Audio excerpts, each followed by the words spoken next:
반갑습니다. 우리 이 경주교우가 아주 훌륭하게 영산 성지와 함께 대종사의 구도와 입정 과정에 있었던 지명들을 아주 훌륭하게 잘 말씀해 주셔서 저도 제가 잘 몰랐던 부분도 많이 알게 되는 시간이었습니다. 감사드리고요. 계속 이것을 또 확장해서 하면은 좋을 것 같습니다. 오늘 대종사의 구도와 입정은 대종사님의 일생을 10개의 장면으로 해서 10상이라는 것이 있는데 그 중에서 이제 3가지 상에 해당되거든요. 3년기원상이 있고 그 다음에 구사고행상 그리고 강변입정상인데 이제 3년기원상은 11세에서 한 16세 그리고 구사고행상은 16세에서 한 22세 정도 그리고 강변입정상은 22세에서 26세니까 어떻게 생각하시면 되냐면은 대종사님이 11세부터 대각하기 전까지 깨달음 얻기 전까지 어찌 보면 제가 보기엔 가장 고생을 많이 했던 시기가 아닐까 싶습니다. 퀴즈를 하나 낼게요. 이게 대종사님을 부르는 이름들이거든요. 여러 가지. 이 중에서 해당 안 되는 것이 있을까요? 다 들어봤어요, 여러분들? 어떤 거는 대종사님이 아닐 것 같아요. 호칭이. 십산, 해중산, 불려거사, 농성 안 들어봤죠? 저기 있는 게 다 대종사님 부르던 호칭이었어요. 전부 다. 3년기원상, 3년이라는 것은 삼바째예요. 네, 삼바째에서 기도한 것이 3년기원상인데 예전에는 이름들을 많이 이렇게 바꿨어요. 그래서 대종사님께서 결혼하기 전까지 진섭이라고 불렸다고 해요. 진섭.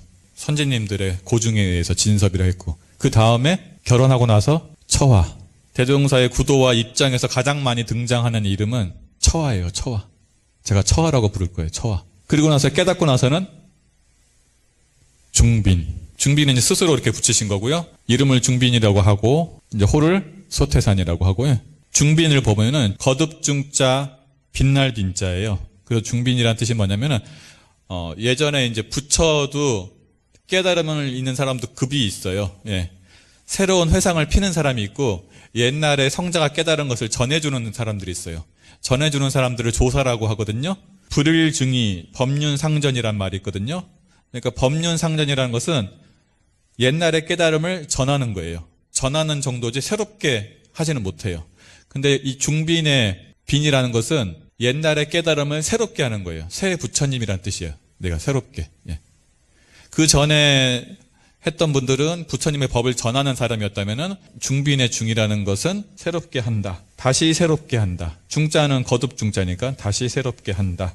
그래서 쉬려던 법륜을 다시 굴린다. 그래서 이제 대종사님 당대 때 불법이 조금 이제 희미해지니까 그것을 다시 굴린다. 그래서 중빈이고요. 소태산. 왜 소태산인지 생각해 본 적 있어요? 대종사님의 호가 소태산이잖아요.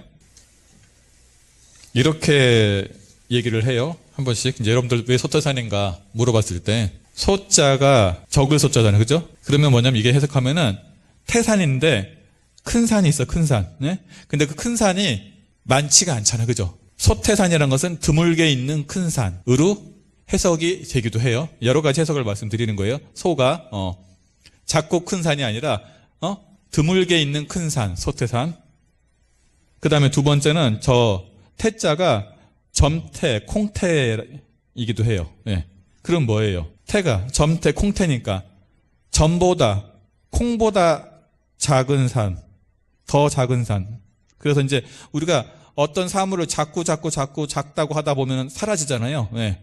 그래서 이제 콩보다 더 작은 산, 무국의 진리를 말해요. 소태산. 그럴 때는 이제 태가 콩태자겠죠. 그리고 세 번째 해석할 때는 능이 작기도 하고 능이 크기도 한 산, 능소능대한 산, 소태산. 그리고 이렇게도 해석을 해요. 젊을소로 해석하거든요. 젊고 큰 산. 그래서 젊다는 것은 한없이 클 수 있는 잠재력을 가진 거잖아요. 그러니까 앞으로 양양한 앞날을 기대하는 그런 것이 포함된 거예요. 소태산. 예. 이렇게 이제 한 4가지 정도로 해석을 해요. 예. 저는 소태산이라는 말이 처음에 잘 이해가 안 갔거든요. 소태산 이런 식으로 해석을 하고요. 그 다음에 이제 십산이라는 것은 뭐냐면은 대종사님께서 10인일단 했잖아요. 그죠? 그 10인일단에서 대종사님께서 단장을 했잖아요. 단장의 호가 10에 해당이 돼요. 10. 예. 시방을 다 응하고 있기 때문에 그래서 십산이라고 또 불렸고, 그 다음에 해중산. 해중산이란 것은 뭐냐면은 선지님들이 하시는 말씀으로는 이래요. 해중산은 익산에 가면 어떤 산이 있죠? 배산이다. 네, 해중산. 근데 옛날에는 익산에 신룡벌까지 바닷물이 들어왔대요. 그래서 배를 메어다 놓았다 그래서 배산이었대요. 배를 메어다 놨다 해서 배산이었는데, 그래서 해중산이란 것은 바다 한가운데 산. 바다 한가운데. 그죠? 해중. 그죠? 바다 해. 가운데 중. 바다 가운데 산이라고 해서 대종사님께서 자신을 망망대해 가운데 홀로 우뚝 솟은 산이다. 그래서 이 산은 고해에 있는 중생들을 건지기 위해서 반야선을 띄울 수 있는 산이다. 이렇게 해서 이제 해중산이라고 했고, 대각 후에는 구인 제자들이 소태산 대종사님을 당신님이라고 많이 불렀대요. 당신님. 그리고 이제 교리를 집필하기 위해서 복례정사에 들어간 후에는 생불림이라고 많이 불렀어요. 대종사님은 생불림 뵈러 간다. 산부처님. 이렇게 이제 불렀는데 대종사님께서는 그렇게 이제 스스로를 그때 사람들이 생불림했을 때 나는 석두거사다. 석두거사라는 것은 석두암에 있는 거사잖아요. 그렇죠? 거사라는 것은 이제 조금 겸손의 말로 많이 하잖아요. 그래서 나는 석두거사다라고도 하고, 이렇게 이제 다양하게 불리니까 원기 14년에 제자들이 호칭을 통일하자라고 해서 통일한 호칭이 종사주예요. 종사주. 원기 14년에. 그래서 이제 종사주인데 그다음부터는 이제 보면은 종사님 이렇게 불렀어요. 종사님. 그러다가 이제 언론에서는 대종사님을 이렇게 불렀다. 농성이다. 농성. 그리고 한국의 간디다. 이렇게 많이 불리셨대요. 지금 하나 안 나온 것이 이제 불려거사가 있잖아요. 불려거사는 뭐냐면은 저 사진은 이제 1931년에 조승광 선진하고 대종사님께서 경주 토암산에 있는 석굴암에 가서 방명록에다 이렇게 써놨을 때요. 경주 토암산에 있는 석굴암을 보려고 얼마나 많은 사람들이 지금도 가잖아요. 그걸 보면서 이렇게 방명록에 쓰셨답니다. 석굴암에 있는 돌부처도 모든 사람의 칭송을 받거든. 하물며 의식이 있는 사람이 어찌 그저 있으랴. 아니 저 돌부처도 저렇게 사람들이 와서 공부하는데 우리는 삼부처잖아요. 그죠? 삼부처가 어찌 그냥 있겠냐. 그래서 대종사님께서 그때 귀교의 부처는 어디 있냐고 하니까 곧 있으면 온다 그래서 농사 짓고 오는 제자들을 부처라고 했잖아요. 그것처럼 이제 활불사상을 거기서 적은 거죠. 그러면서 나는 자칭 불려거사다 라고 이렇게 거기다 방명록에 적었다고 합니다. 네, 이렇게 이제 대종사님에 대해서 다양한 호칭이 있죠. 근데 오늘은 대종사님의 호칭이 어떤 것이 한다? 처와. 결혼하고 나서 진섭과 처와예요. 결혼하기 전까지는 진섭이고 결혼하고 나서는 처와. 근데 대종사님이 15살에 결혼하셨어요. 네. 그때는 그렇게 결혼했어요. 이게 첫 번째 3년 기원상인데 오늘은 그냥 이야기예요. 대종사님이 11세 때 선산으로 시향을 모시러 가요. 조상들에게. 저게 지금 이제 선산 묘제하는 사진이거든요. 저런 식으로. 묘제라는 것은 묘 앞에서 제사를 지내잖아요. 묘제. 근데 이제 그 묘가 옛날에는 다 선산이 있어서 그 묘가 모여 있잖아요. 그러니까 선산 묘제예요. 거기에 교사에 나오는 것이 선산 묘제. 선산 가서 제사를 지내는데 보통 1년에 2번 정도 지내요. 자기 4대까지는 보통 한 3월 달에 지내고 4대 위의 조상들은 뭐 한 10월 달에 지내고. 그래서 이제 지금 대종사님은 10월 보름에 가셨거든요. 그때 제사를 가니까 조상들한테 제사를 지내기 앞서서 산신한테 먼저 제사를 지내는 거예요. 예, 음식을 차려놓고. 그러니까 대종사님이 그러면 그동안 내가 가지고 있는 의문들은 산신님이 다 아시겠구나라고 생각을 해서 산신님을 만나기 위해서 기도하는 것이 어떤 기도다? 예, 삼바지에서는 3년 기원이에요. 산신령 만나러 기도하는 거예요. 한 10리 정도 돼요. 4km. 처음에는 이제 100일 기도를 목적으로 하고 갔어요. 네, 100일 기도. 생각해보세요. 11살짜리가, 그럼, 초등학생이잖아요. 초등학생이 100일 동안 갔어요. 근데 이제 뭔가 이게 좀 부족한 것 같아서 가는 길에 과일, 산나물, 산 과일 같은 걸 따서 또 간 거예요. 그래서, 배고프잖아요, 가면서. 그래서 상태가 좋은 것은 기도에 올리고 상태가 안 좋은 것을 드셨다고 이렇게 돼 있어요. 예, 말씀을. 이제 이렇게 하다 보니까 여름에는 괜찮은데 겨울이 되니까 과일이 없잖아요. 그죠? 재물을 올릴 게 없어요. 그러니까 이제 집에서 몰래 하나씩 빼가는 거예요. 감도 빼가고 뭐도 빼가고. 그러다가 이제 어머님한테 걸렸어요. 그래서 어머님이 이제 근데 아들이 예사롭지가 않아요. 장난으로 하는 게 아니래요. 진심이 묻어나. 그러니까 이제 어머니가 더 물건을 대줘요. 그러다가 이제 아버님도 알게 됐는데 아버님도 이 진섭의 진심을 알아서 아버님도 또 후원을 해줘요. 가족 전체가 후원을 해주죠. 그런데 100일이 지나도 효과가 없어. 산신을 못 만났어. 그러니까 이제 산신은 밤에 나온다고 했지 해서 이제 밤에 가요. 그 다음부터 밤에 가서 해도 산신이 못 만나. 그렇게 해서 어떻게 했죠? 이제 천일을 해요. 천일을 하다 보니까 이제 천일이 몇 년이에요? 거의 3년이잖아요. 네. 3년이 지나니까 이제 몇 살이에요? 15세가 됐어요. 15세가 돼서 대종사님은 15세 때 뭐 했죠? 결혼했어요. 네, 15세 때. 결혼하고 나서 뭐 해요? 결혼하고 나면은 인사 가잖아요. 네, 결혼하고 나서 다음에 세배를 가요. 처갓집에 세배를 가니까 그 당시에 처갓집에서 소설에 대한 얘기를 하고 있는 거예요. 그 소설이 조웅전하고 이제 박태부전이에요. 박태부전은 박태보전이라고도 해요. 박태보라는 충신의 이야기를 한 것이 박태보전이거든요. 숙종 때. 네. 장희빈 나오고 여러분들. 네. 제가 박태보전 얘기는 안 할 거예요. 도서가 안 나오거든요. 여기서는. 네. 도서가 안 나오고 주로 이제 대종사님께서 제가 보기에는 영감을 받은 것은 조웅전 같아요. 조웅전. 이제 15세 때 대종사님께서 구사고행상에 넘어갔어요. 15세 때 결혼하고 나니까 진섭에서 이름이 처어로 바뀌어요. 결혼하고 나서.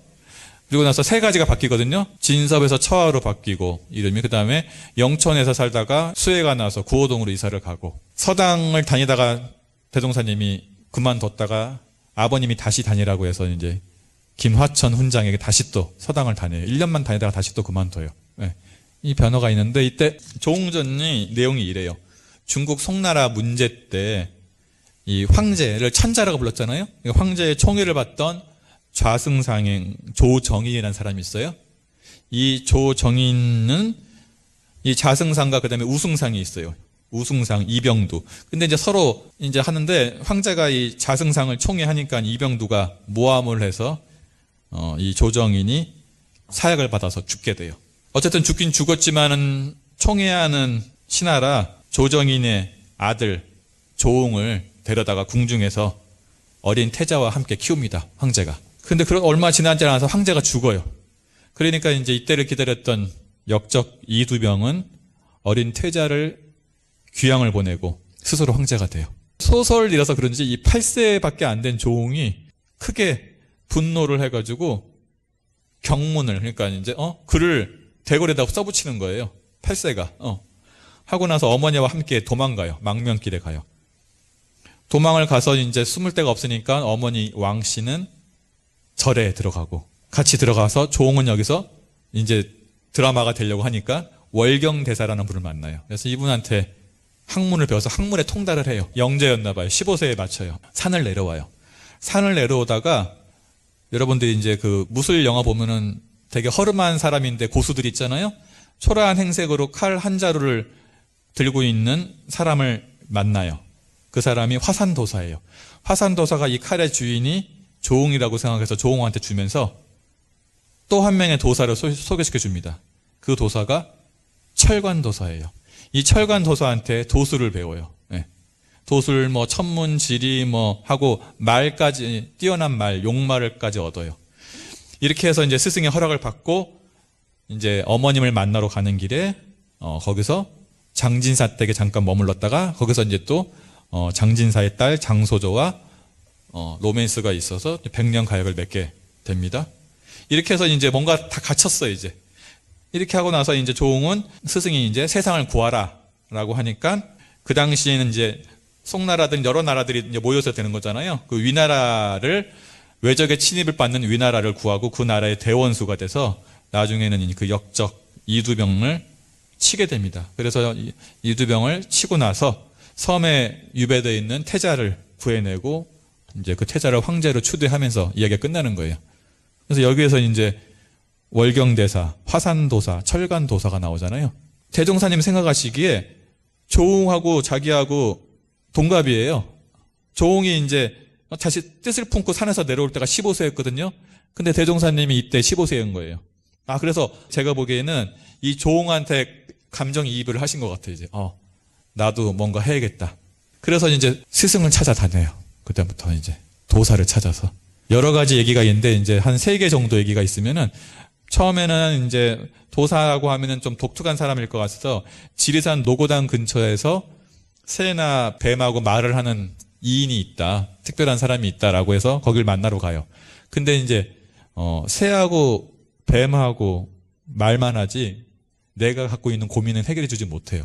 그 사람도 세상을 등진 사람이에요. 그냥 새하고 뱀하고 말만 할 뿐이지. 그러니까 이제 이 사람은 아니다 싶어서 나와요. 그러다가 이제 법성포 근처에서 주막을 걷고 있는데 웬 거지가 바닥에 앉아서 뭔가 중얼중얼 하고 있는 거예요. 근데 그 거지가 엄청 지저분하고 막 몸에서 냄새도 나고 해서 사람들은 다 피해 다녔는데 대종사님은 도사를 구하니까 뭔가 좀 묘한 거예요. 근데 그 사람이 뭔가 중얼중얼 하고 있는데 그 내용이 초당에 춘수족하니 창에 일지지라 대몽을 수성 갖고 평생 아자지라 라고 이제 계속 얘기를 하는 거예요. 근데 이 문구는 뭐냐면은 삼국지에서 유비가 삼고초려를 할 때 제갈공명이 이제 낮잠을 자고 있다가 읊은 시예요. 예. 뭐냐면은 초당에 봄잠이 족하니 창밖에 해는 더디도다.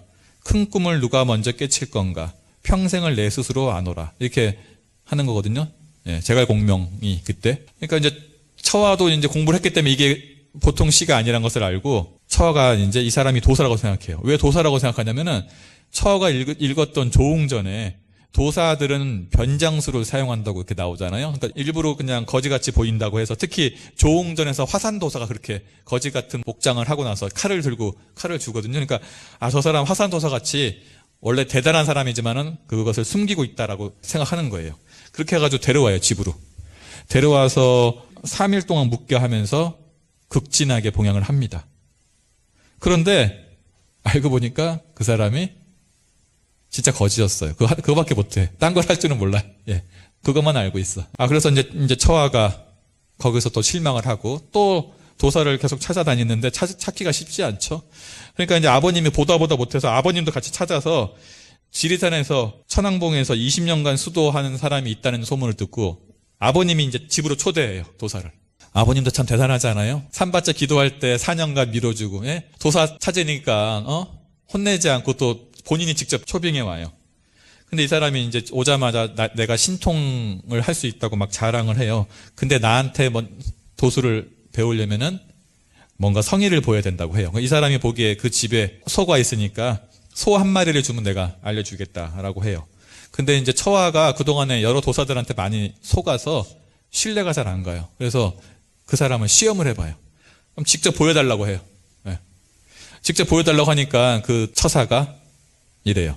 방 하나를 달라. 네. 그래서 이제 방 하나를 주니까 이제 그 도사가 거기서 계속 주문을 외워요. 근데 이제 주문을 외워서 갑자기 뭐가 도술이 나오겠어요? 잘 안 나오지? 그러니까 이제 이 도사도 이제 점점 이제 불안해지는 거예요. 불안해져가지고 이렇게 또 얘기해요. 이 방에 문제가 있다, 이 집이. 그러면서 이 주변에 초상난 집이 있거나 해산한 집이 있는지 물어봐요. 해산이라는 것은 출산한 집이거든요. 그것 때문에 안 된다고 하는 거예요. 근데 말이 안 되잖아요. 사람이 기본적으로 생로병사인데 태어나고 죽고 하는 건데 그 마을에서 해산한 집과 초상난 집이 없는 마을이 어디 있어요. 그죠? 말도 안 되는 거잖아요. 그러니까 이제 더더욱 대종사님은 의심을 하죠. 그러니까 이제 이 처사도 중간에 이제 새벽까지 하다가 도망을 가요. 네. 대종사님께서는 도사를 찾아도 찾을 수가 없으니까 이제는 고승을 만나야겠다라고 해서 영광에서 가까운 절이 불갑사하고 선운사가 있죠. 네. 이 불갑사와 선운사를 찾아갑니다. 여기서 이제 대종사님께서 회상하는 것이 나중에 보면은 그 당시에 어떻게 내가 이제 그 고승을 불교를 만났고 기독교를 만났는지에 대한 회상신이 있거든요. 나중에 이제 제자들한테 하는 얘기가 이때 이제 대종사님께서는 불교에서 이제 그 절에 가니까 불상 앞에서 모든 사람들이 막 소원도 빌고 엄청나게 이렇게 최대한의 공경을 표하잖아요. 그러니까 저 불상이 뭔가 영험한 힘이 있는가라고 생각해서 그렇다고 한번 시험을 해봐야겠다라고 해서 사람들이 없는 때 가서 그 불상에 가서 불상에 따기를 딱 때립니다. 예, 따기를. 근데 이제 이렇게 나와요. 그 회상하시는 진이. 그 당시에는 그런 것들을 믿으니까 정말로 용기를 내서 공포심을 안고 가서 불상에 따기를 한데 그냥 몇 대 때리고 막 도망오는 거예요, 이제. 도망와가지고 집에서 이제 내가 어떻게 되지, 이제? 한번 어떻게 되는지 보자. 영험이 있다면 나를 벌하겠지라고 하면서 이렇게 공포심에 떨면서 잠이 들어요. 예. 그러다가 이제 눈을 뜨고 나서 내가 죽었는지 살았는지, 이제 비몽사몽이 일어나요. 나 죽었는가? 예. 벌 받았는가? 근데 멀쩡한 거예요. 예. 아무렇지도 않아요. 그러면서 이제, 불상이란 것은 영험하지 않다. 이렇게 확신을 해요. 이렇게 하고 나서 대종사님께서 이제 또 스승을 찾아 헤매는데 그 무렵에 영광에 기독교가 들어와요.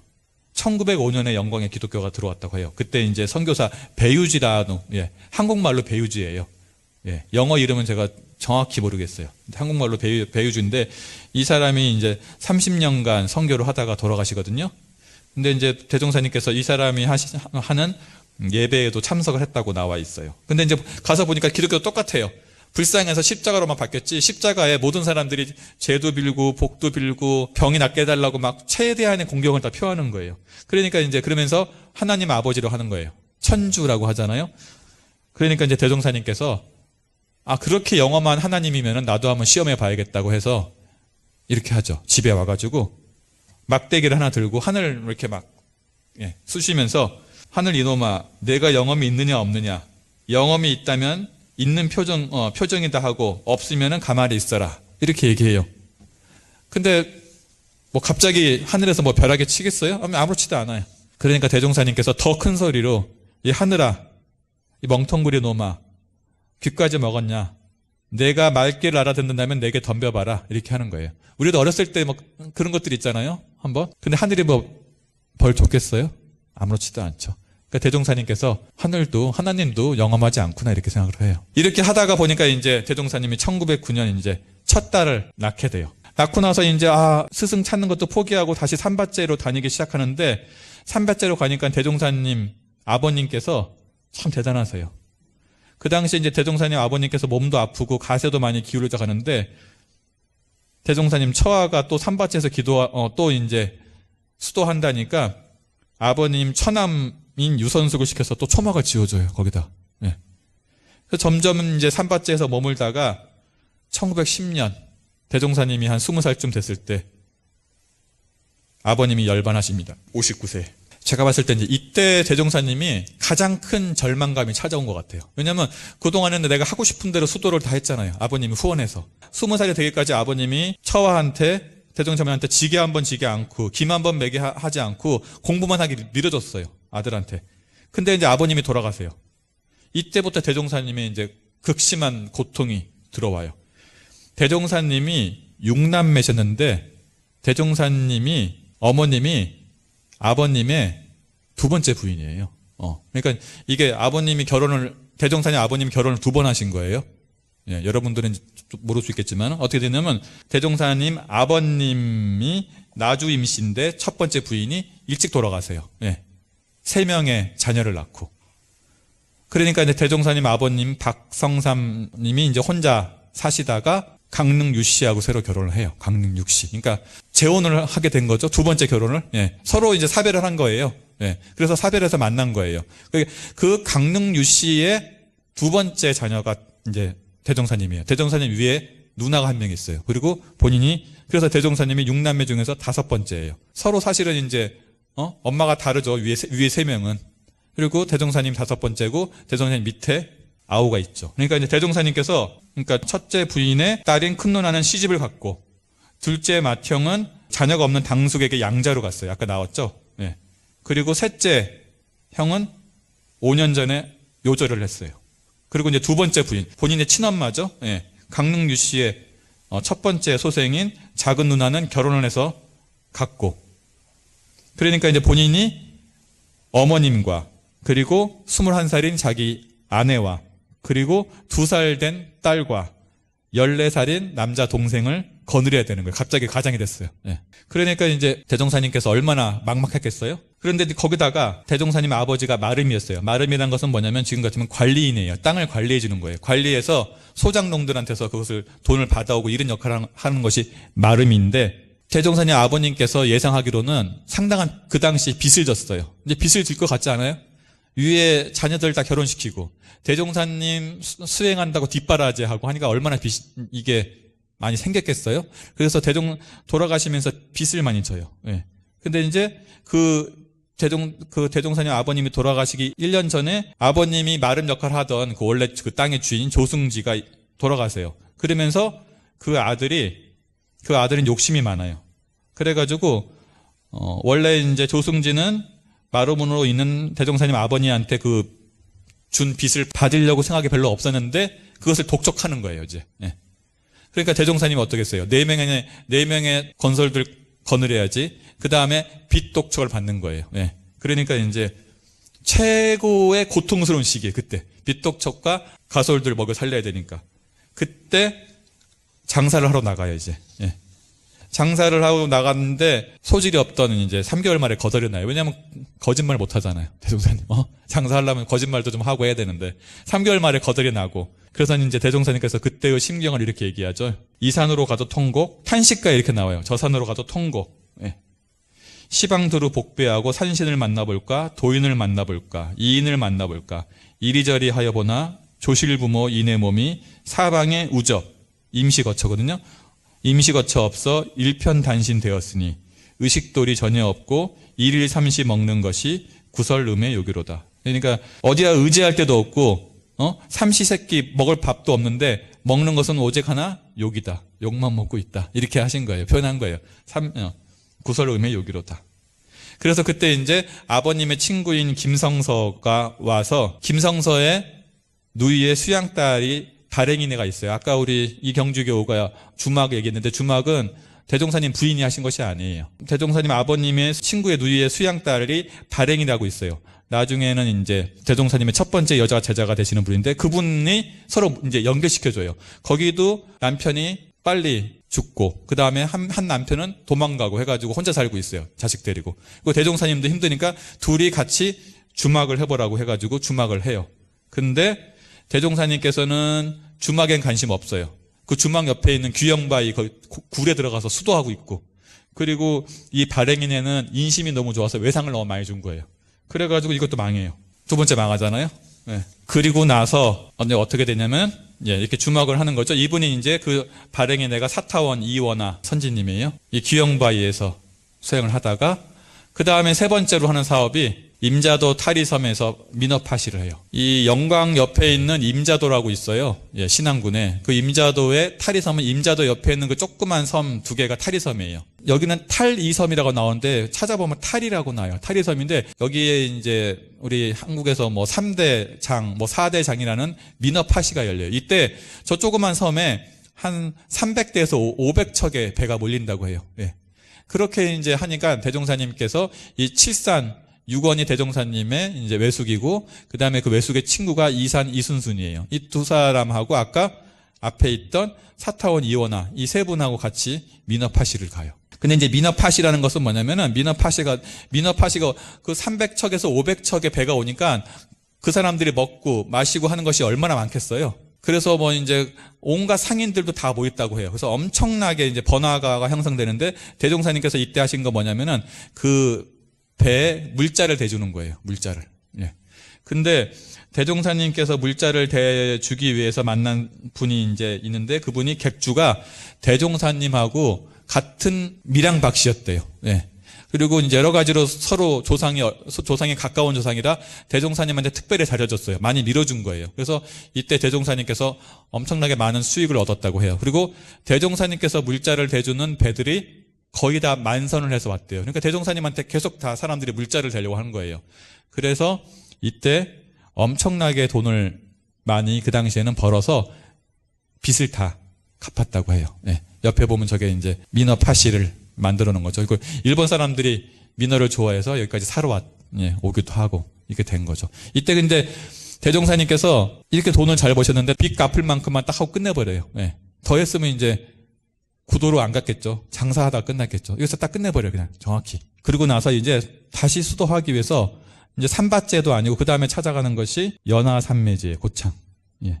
여기서 대종사님께서 이제 수도하러 가는데 미안한 거예요. 이제 부인한테도 돈 받기가 미안하고 해가지고 이제 이 연화산매지로 가는데 이때 김성섭 팔사님께서 도와주셔가지고 이때 팔사님이 아시는 한의사가 별장으로 쓰는 곳이 이 연화산매에 있는 초당이에요. 예. 여기를 이제 빌려서 수도하시는 거예요.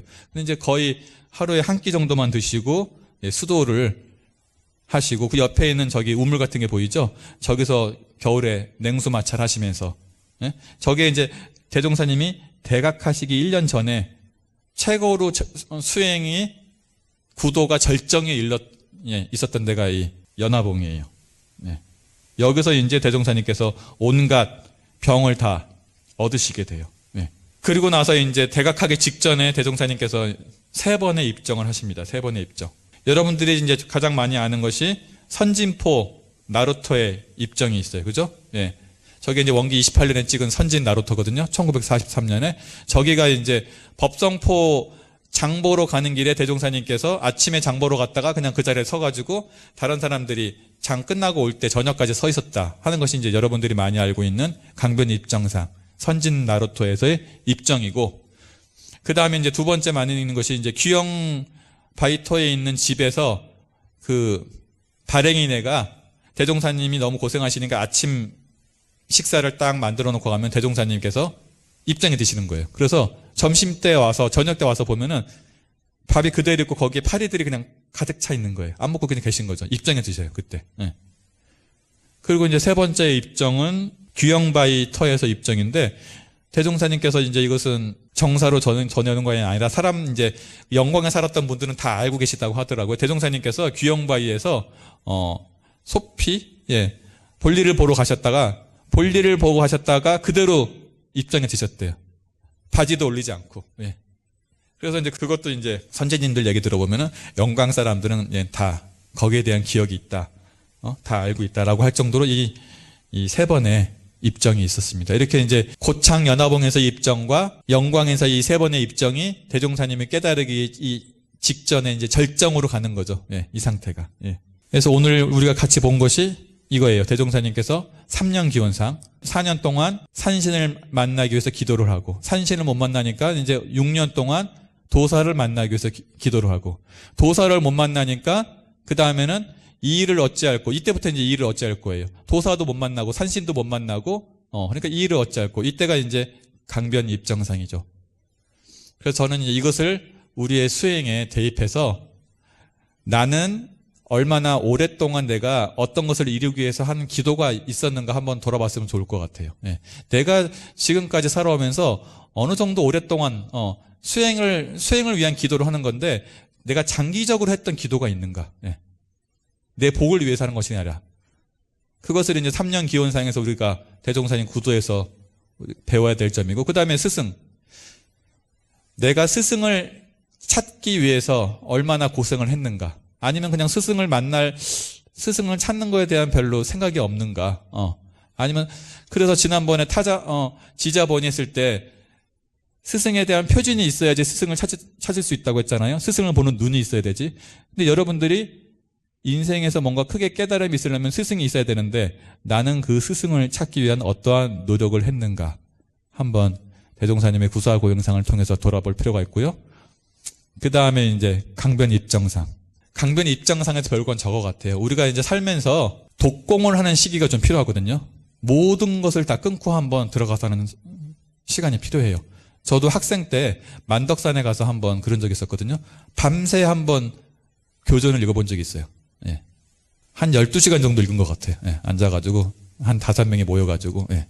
그러니까 우리가 뭔가 한 깨달음이 있기 위해서는 우리가 사막 병진을 한다, 생활 불교라고 해가지고 생활 속에서 무시선언 한다고 하지만은, 이게 사람이 뭔가 한번 크게 성장하기 위해서는 독공의 시간이 필요하거든요. 뭔가 다 모든 것을 끊고 오로지 수행에만 전념하는 시간이 필요해요. 그 시간이.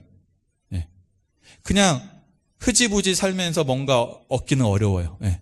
대종사님 같은 분도 저렇게 고생하셨잖아요. 근데 우리도 뭔가 모든 것을 다 내던지고 한번 독공을 해보는 시간이 인생에 있어서 한 번 정도는 꼭 필요하다고 생각하거든요. 저는 반드시. 그러면은 강변의 입장상에서는 내가 앞으로 인생을 살면서 한 번 정도는 모든 것을 던지고 한번 수행해보는 시간을 가져야 된다라고 생각을 합니다. 예. 그것이 없이는 큰 깨달음은 얻기는 어렵다는 생각을 한 번씩 해봅니다. 그래서 오늘 여러분들 대종사님 구도와 입장에서 이 3가지 의미를 잘 생각해 보시고, 내가 살면서 너무 인생이 괴로울 때는 큰 깨달음이 오기 위해서 괴로운 것이다 라고 하면 좋을 것 같아요. 대종사님도 괴로운 만큼 큰 깨달음이 왔잖아요. 나에게 오는 괴로움은 큰 깨달음을 주기 위한 선물이다 라고 생각하시면서 대종사님의 구도와 입정에서 우리의 수행의 길과 방향을 찾아보시길 바라면서 마치도록 하겠습니다. 감사합니다.